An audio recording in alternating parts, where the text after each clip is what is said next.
Hi viewers, என்னோட channel டிஎம்டிஜே Mariam. இன்னைக்கு old சாரீலேருந்து long gown convert பண்ணி ஸ்டிச் பண்ணி காமிக்கலான்னு இருக்கேன். இது ஆல்ரெடி ஸ்டிச் பண்ணியிருக்கேன். இது வந்து ஓல்டு சாரீ.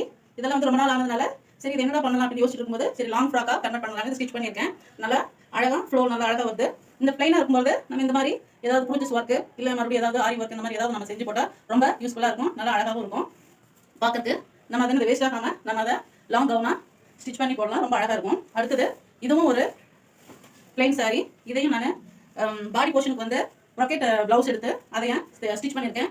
இந்த சாரீ பிளைன் சாரியில் உள்ள கொஞ்சம் கிளாத்து சென்டரில் டிசைன் கொடுத்து பேக்கில் போட் நெக் கொடுத்து ஸ்டிச் பண்ணியிருக்கேன். ரொம்ப நல்லா இருக்கு. அப்புறம் அதுக்கு டேசல்ஸ் எல்லாம் வச்சு அழகாக ஸ்டிச் பண்ணியிருக்கேன். ஹேண்டுக்கு லைட்டாக ஒரு சின்னதாக ஒரு பஃப் கொடுத்து ஃபுல் ஹேண்ட் பண்ணியிருக்கேன். பார்க்கறதுக்கு நமக்கு ரொம்ப நல்லா இருக்கும். நம்ம எங்கேயாவது போகிறதுக்கு ஈஸியாக நம்ம வியர் பண்ணிட்டு போகிறதுக்கு நல்லா இருக்கும். ஹை லுக்காகவும் இருக்கும். இப்படி நம்ம வச்சிருக்கிற ஓல்டு சாரீ எல்லாம் நம்ம அப்படியே வச்சிருந்தோம்னா அது அப்படியே கிழிஞ்சு போகும். அது இல்லாமல் நம்ம அதை வந்து ரெனோவேட் பண்ணி அழகாக அதை வந்து கவுனா லாங் ஃப்ராக்காக நம்ம அதை கன்வெர்ட் பண்ணி ஸ்டிச் பண்ணோம்னா ரொம்ப நல்லா இருக்கும். பாருங்க, இது உங்களுக்கு பிடிச்சிருந்ததுன்னா சப்ஸ்கிரைப் பண்ணுங்க, லைக் பண்ணுங்க, ஷேர் பண்ணுங்க. தேங்க்யூ.